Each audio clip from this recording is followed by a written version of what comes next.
Hello, വെണ്ടയ്ക്ക വെച്ച് നല്ല അടിപൊളി ഉച്ചയ്ക്ക് ചോറിൻ്റെ കൂടെ കഴിക്കാൻ പറ്റിയൊരു റെസിപ്പി ഉണ്ടാക്കാം. അതിനായിട്ട് വെണ്ടയ്ക്ക ആദ്യമേ കഴുകിയെടുക്കുക. കഴുകി നല്ല തുടച്ചെടുക്കുക വെള്ളമൊന്നും ഇല്ലാണ്ട്. എന്നിട്ട് ഇതുപോലെ ഒന്ന് അരിഞ്ഞെടുക്കുക. ഒരു വെണ്ടയ്ക്ക ഒരു 4 കഷ്ണമാക്കി അരിയുക.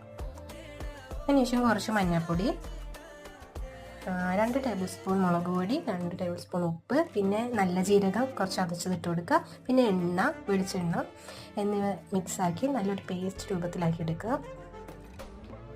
കുറച്ച് മല്ലിപ്പൊടിയും കൂടി ചേർക്കണം കേട്ടോ, ഞാൻ വിട്ടുപോയതാണ്, അവസാനമാണ് ചേർത്തത്. അതിനുശേഷം എല്ലാ അരപ്പും ഇതിനകത്തേക്ക് നല്ലപോലെ പുരട്ടി കൊടുക്കുക.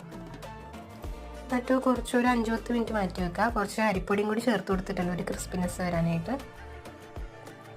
എന്നിട്ട് എണ്ണ ചൂടായി ഇതൊക്കെ അതിനകത്തേക്ക് ഇട്ട് ഒന്ന് വറുത്ത് കോരിയെടുക്കുക. എണ്ണയിൽ മുക്കി പൊരിക്കണമെന്നില്ല കേട്ടോ, ഇതുപോലെ വറുത്തെടുത്താൽ മതി. ഇതാണ് വെണ്ടയ്ക്ക ഫ്രൈ. അടിപൊളി ടേസ്റ്റാണ്, എല്ലാവരും ട്രൈ ചെയ്ത് നോക്കുക.